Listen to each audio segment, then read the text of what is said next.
ndryshon edhe Pjesa e karakteri. personalitetit është diçka që ndryshon ma shumë, për atë fakt edhe çrregullimet e personalitetit janë shumë rezistente në trajtim. Shumë angazhim, shumë mundje dhe ndryshimet e personalitetit janë shumë vogla.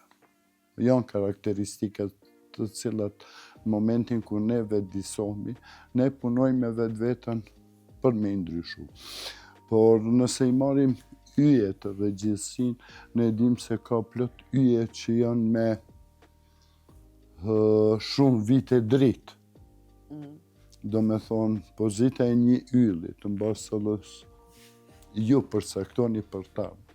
Neve e shohim ato mas 100 vjetë, se kanë vyt 100 vjetë dritë për me ardhë ajo shëmbëltyrë.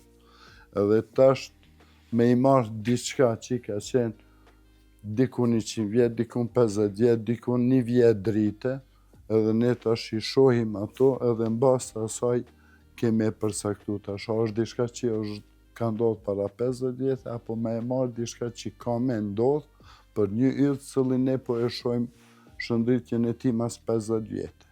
Ka shumë teori tashte që përfshihen këtë pjesë. Shumica e njerëzve mendojnë kur bëhet fjala për astrologji, që ti e merr një teleskop me sheh yjet edhe qështu të kë, ka qashtu të kë, ka edhe që planetin fjallë, po të afektoj ka ty.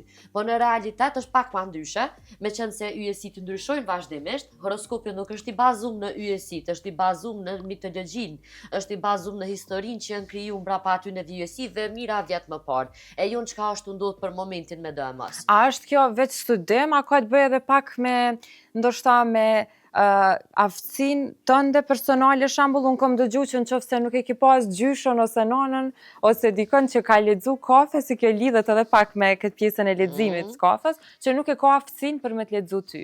A është vërtet kjo? Për atë pjesë, nuk kam taku dikën të në atë paktën që merret me atë pjesë dhe nuk është marrë kërkush në familjen e vet, bile pak me ato, po nuk është që është aftësi e trashëgume